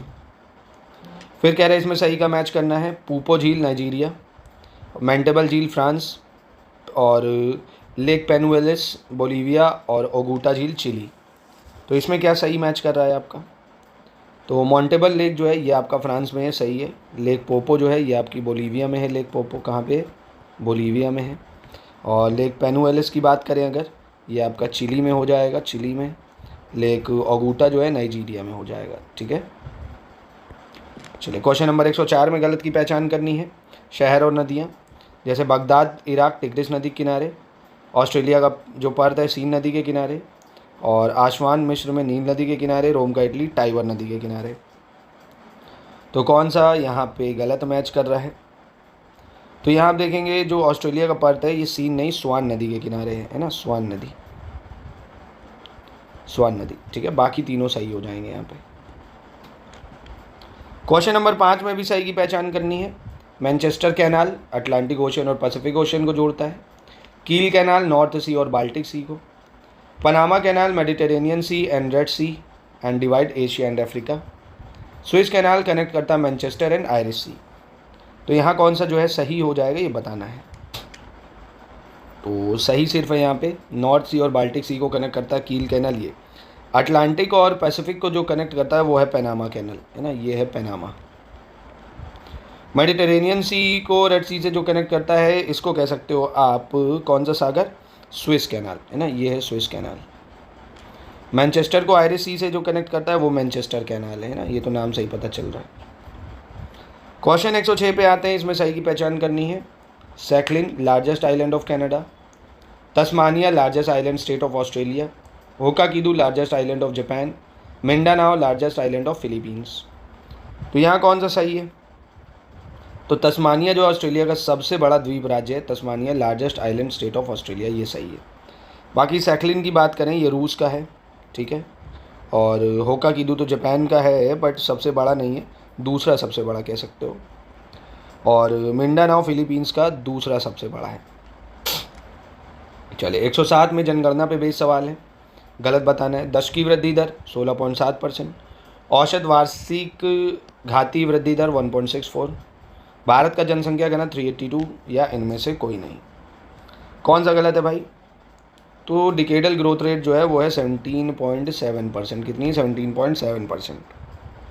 क्वेश्चन 108 में गलत की पहचान करनी है। 2011 की जनगणना के अनुसार पंजाब में ग्रामीण और शहरी दोनों इलाकों में बच्चों का लिंग अनुपात सबसे कम है। 2011 की जनगणना के अनुसार उत्तर प्रदेश में सबसे ज़्यादा ग्रामीण आबादी है, और विश्व जनसंख्या दिवस जो है 11 जुलाई को मनाया जाता है। तो यहाँ पे आप देखेंगे कौन सा गलत हो जाएगा। तो 2011 की जनगणना के अनुसार आप देखेंगे हरियाणा जो है, हरियाणा, यहाँ पे ग्रामीण और शहरी दोनों बच्चों का लिंग अनुपात सबसे कम है, ठीक है, तो ये गलत हो जाएगा। 109 में सही की पहचान करनी है आपको, कौन सा सही है। प्राथमिक क्षेत्र कच्चा माल, द्वितीय क्षेत्र तैयार माल, तृतीय क्षेत्र सूचना और ज्ञान, चतुर्थ क्षेत्र सेवाएं। तो यहाँ पे कौन सा सही हो जाएगा? तो आप देखेंगे प्राथमिक क्षेत्र ठीक है, कच्चा माल, द्वितीय क्षेत्र तैयार माल ठीक है, सूचना और ज्ञान जो है ये चतुर्थ सेवाएं में आती है, सेवाएं जो है ये तृतीय क्षेत्र में, यानी पहला दूसरा सही है सिर्फ। चलिए 110 देखते हैं। इसमें सही की पहचान करनी है, कौन सा फॉर्मूला सही होगा। प्रति व्यक्ति जो आय होती है यानी पर कैपिटा इनकम, ये टोटल नेशनल इनकम को डिवाइड करो टोटल पॉपुलेशन डेंसिटी से, या टोटल नेशनल इनकम को टोटल फर्टिलिटी रेट से, या टोटल नेशनल इनकम को टोटल पॉपुलेशन से, या टोटल बर्थ रेट से। क्या होती है पर कैपिटा इनकम? तो टोटल नेशनल इनकम को टोटल पॉपुलेशन से डिवाइड कर दो तो पर कैपिटा इनकम बन जाती है। ठीक है, 111 में भी गलत की पहचान करनी होगी यहाँ पे आपको, कौन सा गलत है। 11वें वित्त आयोग के अध्यक्ष AM खुसरो, 12वें के अध्यक्ष अरविंद पनगाड़िया, 13वें के विजय केलकर, 14वें के YB रेड्डी। तो यहाँ कौन सा गलत हो जाएगा? तो यहाँ पे आप देखेंगे दूसरा गलत है। जो 12वें हैं इसके जो अध्यक्ष हैं वो C रंगराजन थे। ठीक है, क्वेश्चन नंबर 112 में आते हैं, इसमें सही की पहचान करनी है आपको। डिजिटल इंडिया 1 जुलाई 2015, मिशन कर्मयोगी 2 सितंबर 2020, PM अन्नदाता आय संरक्षण अभियान सितंबर 2018। तो यहाँ पे कौन सा सही होगा? तो ये तीनों सही है। 113 में गलत की पहचान करनी है आपको। National bank for agriculture and rural development की जो स्थापना है 12 जुलाई 1981 को संसद के एक्ट से हुई थी। यूनाइटेड नेशंस के द्वारा अपनाए गए सस्टेनेबल डेवलपमेंट गोल्स में कुल 17 लक्ष्य हैं जिन्हें 2030 तक हासिल करना है। और गोविंद सदाशिव घुरे को इंडियन सोशियोलॉजी का फादर कहा जाता है। तो यहाँ पहला ही गलत हो जाएगा, बाकी सही है, क्योंकि इसकी स्थापना जो है national bank for agriculture and rural development या नाबार्ड को 1982 को हुई थी। 114 में सही की पहचान करनी है। फ्रांसिस्को डी अल्मेडा को भारत का पहला पुर्तगाली गवर्नर बनाया गया था। अल्बुकर्क ने 1510 में बीजापुर के आदिल शाही सुल्तान से गोवा जीत लिया था। अल्बुकर्क भारत में एक स्थायी पुर्तगाली आबादी बसाना चाहता था। तो यहाँ पे कौन सा सही है? तो ये तीनों ठीक हो जाएंगे। 115 देखते हैं, इसमें सही की पहचान करनी है आपको। Commonwealth New India Annie Besant, Hind Swaraj Mahatma Gandhi, India Wins Freedom Abul Kalam Azad, Bapu My Mother memoirs title Manubehn Gandhi होना चाहिए। तो यहाँ पे मैचिंग करनी है आपको, करिए भाई। तो देखेंगे बिल्कुल 1 2 3 4 बिल्कुल सही मैच कर रहा है, ऑप्शन डी सही हो जाएगा। 116 में भी आपको मिलान करना है। फ्री हिंदुस्तान और नेटिव ओपिनियन, स्वदेश सेवक, गदर और रेशवा। तो मिलाइए इसको। जैसे फ्री हिंदुस्तान और नेटिव ओपिनियन ये तारकनाथ दास की है। ठीक है, स्वदेश सेवक GD कुमार हो जाएगा। गदर की बात करें गदर पार्टी है, और रेशवा जो हो जाएगा आपका अजीत सिंह हो जाएगा। ठीक है, तो 116 में जो आंसर है वो C सही होगा। 117 इसको क्रोनोलॉजी में लगाना है आपको। Depress class mission, depress class movement, Satyashodhak movement और अरविपुरम आंदोलन। तो क्या सही होगा इसका लगाओ। देखो, दलित वर्ग मिशन की बात करें तो ये 1906 में आएगा। दलित वर्ग आंदोलन की बात करें अगर तो ये 1924 में आया था। सत्यशोधक समाज या सत्यशोधक आंदोलन 1873 में। अविपुरम आंदोलन जो है ये हो जाएगा 1888 में। ठीक है, यानी 1 3 2 4 हो जाएगा। चलो 118 को पढ़ो ध्यान से, वीडियो को पॉज करके एक बार पढ़ लो चाहे तो। इसमें गलत पहचान करनी है आपको। 1857 के विद्रोह की जो असली शुरुआत है वो 10 मार्च 1857 को मेरठ में हुई, और यह दिल्ली से करीब 36 मील दूर है। और नाथे खान टीकमगढ़ की रानी लड़ाई सरकार के रिश्तेदार थे। लॉर्ड लिनिथगो ने भारत छोड़ो आंदोलन को 1857 के बाद का एक बहुत गंभीर विद्रोह कहा है। और भारतीय कम्युनिस्ट पार्टी के सदस्य जो है मेरठ कंस्पायरेसी में शामिल थे। तो यहाँ पे कौन सा गलत हो जाएगा? तो यहाँ पे गलत है पहला, क्योंकि 10 मार्च नहीं 10 मई 1857 को मेरठ से शुरू हुआ था। बहुत ही इंपॉर्टेंट डेट है याद करने के लिए। 119 में गलत की पहचान करनी है। Living history Mahatma Gandhi, thoughts on Pakistan Bhimrao Ramji Ambedkar, glimpse of world history Jawaharlal Nehru, the broken wing Sarojini Naidu. तो यहाँ पे गलत कौन सा हो जाएगा? तो लिविंग हिस्ट्री जो है ये हिलेरी क्लिंटन की है, हिलेरी क्लिंटन। ठीक है, इसको भी क्रोनोलॉजी में लगाना। हौज विद्रोह, भील विद्रोह, अहोम विद्रोह, टाना भगत आंदोलन। कौन सा आंदोलन कब शुरू हुआ है? जैसे हौज विद्रोह की बात करें 1820 से 21 में शुरू होता है। भील विद्रोह 1812 से 19 में। अहोम आंदोलन 1828 में और ताना भगत 1914। ठीक है, यानी क्रोनोलॉजी ये हो जाएगी डी। क्वेश्चन नंबर 121 में गलत की पहचान करनी है आपको। 1901 का Indian universities act Lord Curzon ने पास किया था। 1899 का कलकत्ता कॉरपोरेशन एक्ट भी लॉर्ड कर्जन के एडमिनिस्ट्रेशन में पास हुआ था। 1908 में इंडियन नेशनल कांग्रेस का जो सेशन है बॉम्बे में हुआ था। तो यहाँ गलत कौन सा हो जाएगा? तो Indian universities act Lord Curzon के पास जो है 1904 में पहुँचा था। 122 में गलत की पहचान करनी है आपको। 1892 में दादा भाई नौरोजी लिबरल पार्टी के सदस्य के तौर पर ब्रिटिश हाउस ऑफ कॉमन्स के लिए चुने जाने वाले पहले भारतीय बने थे। 1883 में दादा भाई नौरोजी ने बॉम्बे में वॉइस ऑफ इंडिया समाचार पत्र शुरू किया था, जिसे बाद में इंडियन स्पेक्टेटर में मिला दिया गया था। 1867 में दादा भाई नौरोजी ने ईस्ट इंडिया एसोसिएशन की स्थापना की थी, जो बाद में इंडियन नेशनल कांग्रेस में मिला ली गई थी। तो यहाँ पे गलत कौन सा है? तो कोई गलत नहीं होगा यहाँ।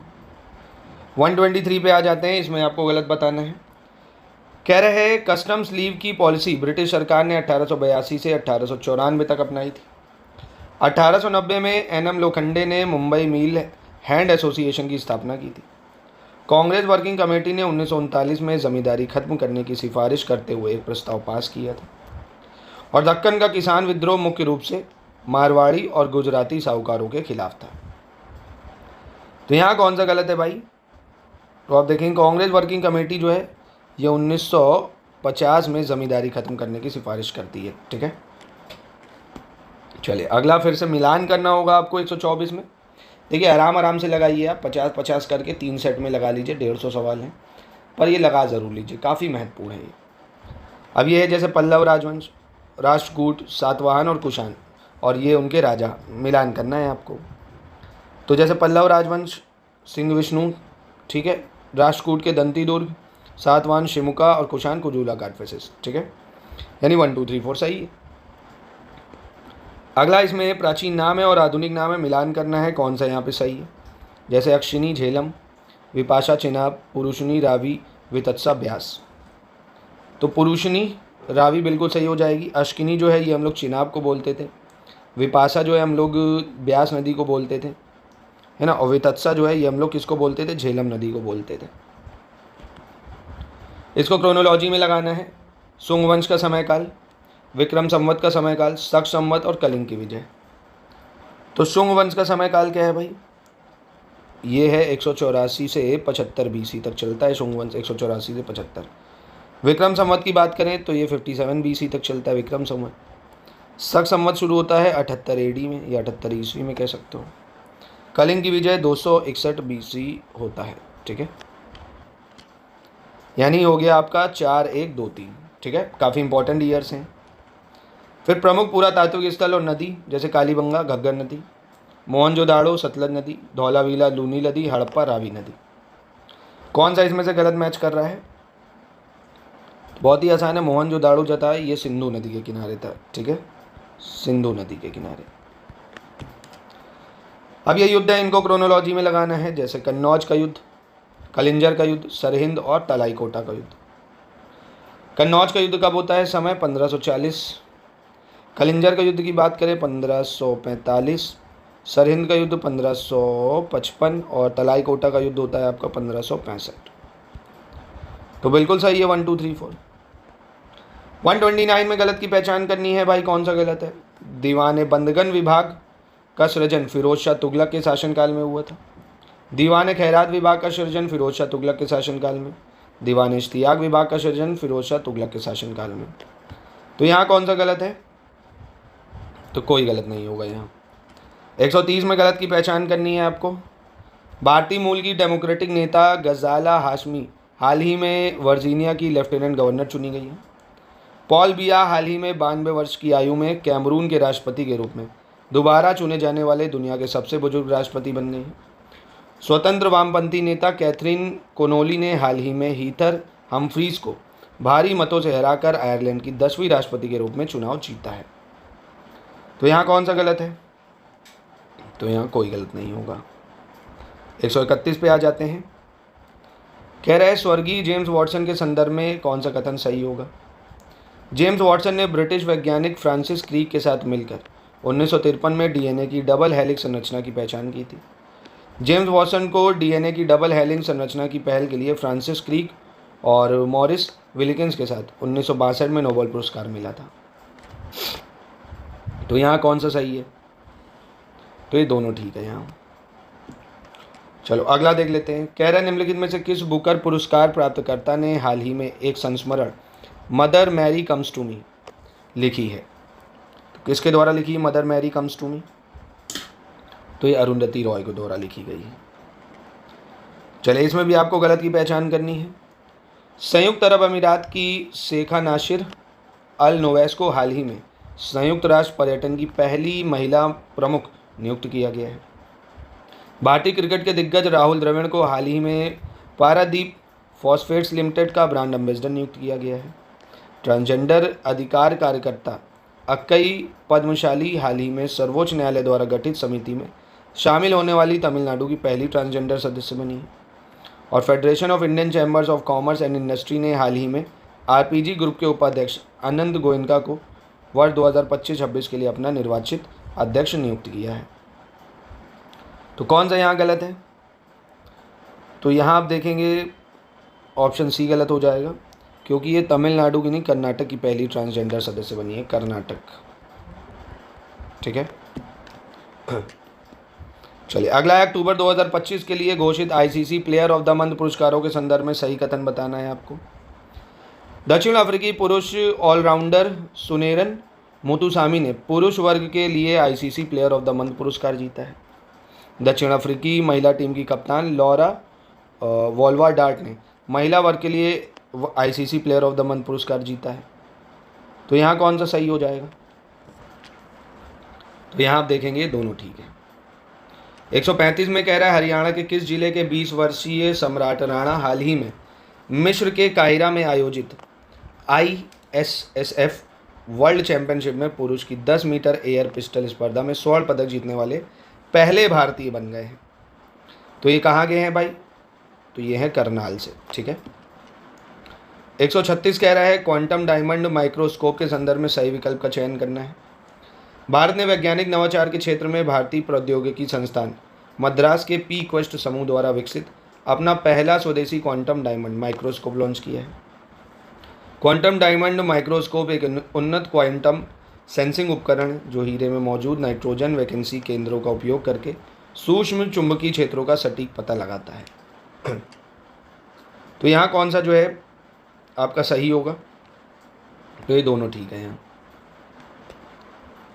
चलिए क्वेश्चन नंबर 137 पे आते हैं। यहाँ पे भी आपको सही की पहचान करनी है। न्यूजीलैंड के दिग्गज बल्लेबाज और पूर्व कप्तान केन विलियमसन ने हाल ही में 2 नवंबर 2025 को तत्काल प्रभाव से T20 अंतर्राष्ट्रीय क्रिकेट से संन्यास ले लिया भाई। भारत के महानतम टेनिस खिलाड़ियों में से एक रोहन बोपन्ना ने हाल ही में पेशेवर टेनिस से संन्यास की घोषणा की है। पंजाब के जलंधर के नमितवीर सिंह वालिया ने हाल ही में अंतर्राष्ट्रीय स्तर पर शानदार प्रदर्शन करते हुए प्रतिष्ठित इंटरनेशनल मास्टर का खिताब हासिल किया है। तो यहाँ कौन सा सही है?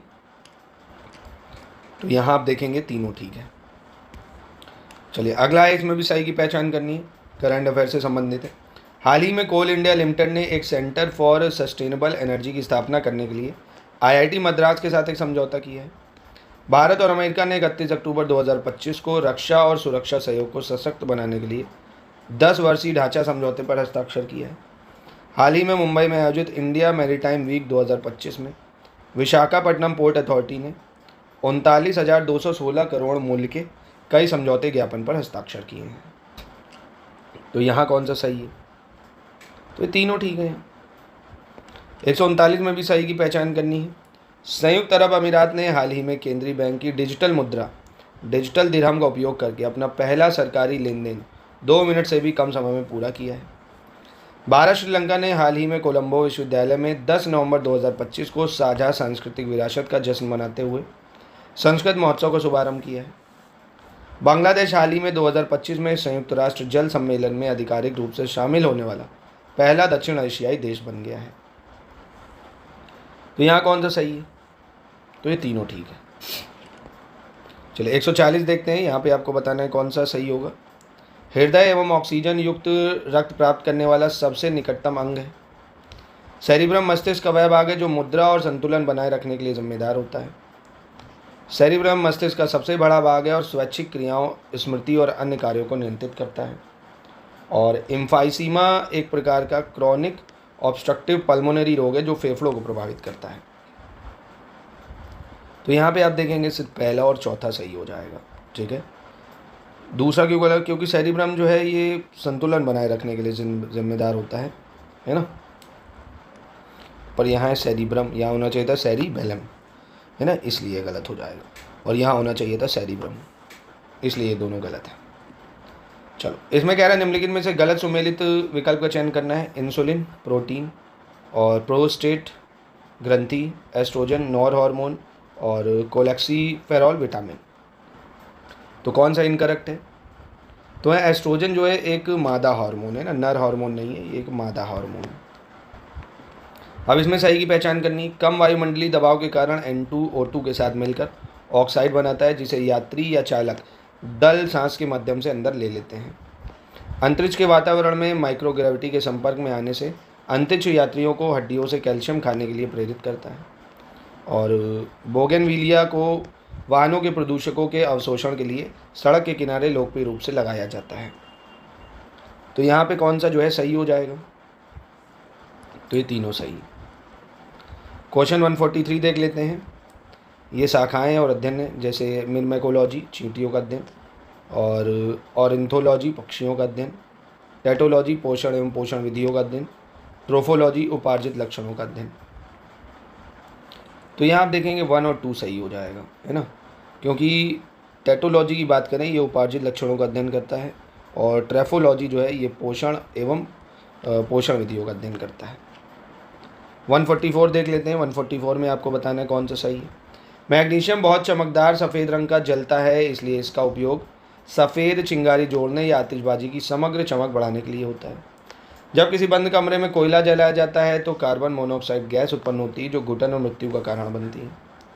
क्लोरोफ्लोरोकार्बन गैस पृथ्वी के चारों ओर की ओजोन परत को नष्ट करने के लिए जिम्मेदार है, जो हमें हानिकारक पराबैंगनी किरणों से बचाती है। सल्फर डाइऑक्साइड एक वायु प्रदूषक है और जीवाश्म ईंधन के दहन से उत्पन्न होता है। तो यहाँ आप देखेंगे ये चारों बिल्कुल सही हो जाएंगे। चलो 145 पे आ जाते हैं। चंद्रमा की सतह के निकट स्वतंत्र रूप से गिरने वाली विभिन्न द्रव्यमानों की वस्तुओं की किसी भी क्षण गति में तथा गुरुत्वाकर्षण के कारण उनके त्वरण में क्या प्रभाव पड़ेगा? समान रहेगा, बढ़ जाएगा, घट जाएगा, या पहले घटेगा फिर बढ़ेगा? तो कोई प्रभाव नहीं पड़ता है, वो समान ही रहेगा। 146 देख लेते हैं। इसमें आपको बताना है कौन सा सही होगा। ध्वनि तरंगों को रिकॉर्ड करने के काम आने वाला जो उपकरण है फोनोग्राफ है। द्रवों के घनत्व तथा प्रसार गुणांक का मापन करने वाला यंत्र पाइक्नोमीटर है। विद्युत धारा की उपस्थिति ज्ञात करने का यंत्र गैल्वेनोमीटर कहलाता है। और वायुमंडलीय आर्द्रता मापने का यंत्र हाइग्रोस्कोप कहलाता है। तो यहाँ कौन सा सही है? तो सिर्फ यहाँ 1 2 3 सही है, चौथा गलत हो जाएगा, क्योंकि वायुमंडलीय आर्द्रता में परिवर्तन दिखाने वाला जो यंत्र है ना, वो हाइग्रोस्कोप है, मापता नहीं है, परिवर्तन बताता है। 100 वाट की बिजली का बल्ब 10 घंटे जलता है तो 15 रुपये प्रति यूनिट की दर से विद्युत कितना खर्चा होगा ये बताना है आपको, ठीक है। तो एक तरह से न्यूमेरिकल कह सकते हो। तो भाई इसको कन्वर्ट कर लो। जैसे 100 वाट के बल्ब को अगर 10 घंटे जलाओगे आप, तो 100 वाट का बल्ब 10 घंटे जलेगा अगर, तो 1000 जो है वाट घंटा कितना हो गया? 1000 वाट घंटा। 1 किलोवाट जो है 1 यूनिट लेता है 1 किलोवाट, तो यानी कितने लेगा? 15 रुपये भाई, है ना, सिंपल है। चलो फिर कह रहा है असम बहुविवाह निषेध विधेयक 2025 के संदर्भ में सही बताना है कौन सा है। यह विधेयक असम सरकार द्वारा राज्य में बहुविवाह पर प्रतिबंध लगाने के लिए पेश किया गया एक विधेयक है। इस विधेयक के तहत बहुविवाह एक दंडनीय अपराध होगा और इसके दोषियों को 7 साल तक के कठोर कारावास, चुनाव लड़ने पर प्रतिबंध और मतदाता सूची से निष्कासन जैसी सजाएं दी जा सकती हैं।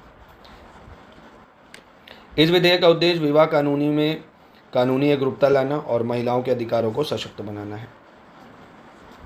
तो ये तीनों सही है। फिर कह रहा बिहार विधानसभा चुनाव 2025 2 चरणों में संपन्न हुए हैं। इस चुनाव में 243 सीटों वाली विधानसभा में राष्ट्रीय जनतांत्रिक गठबंधन ने रिकॉर्ड 202 सीटों पर जीत हासिल की, जो बहुमत के आंकड़े 122 से काफ़ी अधिक है। इस चुनाव में रिकॉर्ड मतदान 67.13% मतदान हुआ, जो 1951 के बाद राज्य का सबसे अधिक है। पुरुष मतदाता 62.98%, महिला इतनी, और टोटल मतदान इतने हैं। तो इसमें बताना है कौन सा जो है सही होगा आपका। तो ये तीनों ठीक है। चलिए अंतिम प्रश्न पे आ जाते हैं। 150 प्रश्न खत्म हो जाएंगे आपके। ध्यान से पढ़िएगा इसको। हाल ही में भारत सरकार ने निम्नलिखित में से किन 4 श्रम संहिताओं को लागू करने की घोषणा की, जो पहले मौजूद 29 श्रम कानूनों का स्थान लेंगी? मजदूरी संहिता 2019, औद्योगिक संबंध संहिता 2020, सामाजिक सुरक्षा संहिता 2020, व्यावसायिक सुरक्षा स्वास्थ्य एवं कार्य शर्त संहिता 2020, मजदूरी भुगतान अधिनियम 1936। तो यहाँ पे आप देखेंगे कौन सा सही है। तो ये 4 सही है, 5वां नहीं होगा इसमें से, ठीक है। तो सिर्फ 4 सही है। ये आपके 150 सवालों का प्रश्न थे। एक बार आप इसको 50-50 करके चाहे लगा लीजिए, पर एक बार पूरे सिलेबस को रिवीजन ज़रूर कर लीजिए। ऐसे 32 टेस्ट हम आपको दे देंगे। हमारी ऐप है स्टडी फॉर सिविल सर्विसेज, वहाँ पे आप डालिएगा APO टेस्ट सीरीज़, आपको मिल जाएगी। कूपन कोड लगा लीजिएगा ज्ञान सर, ठीक है।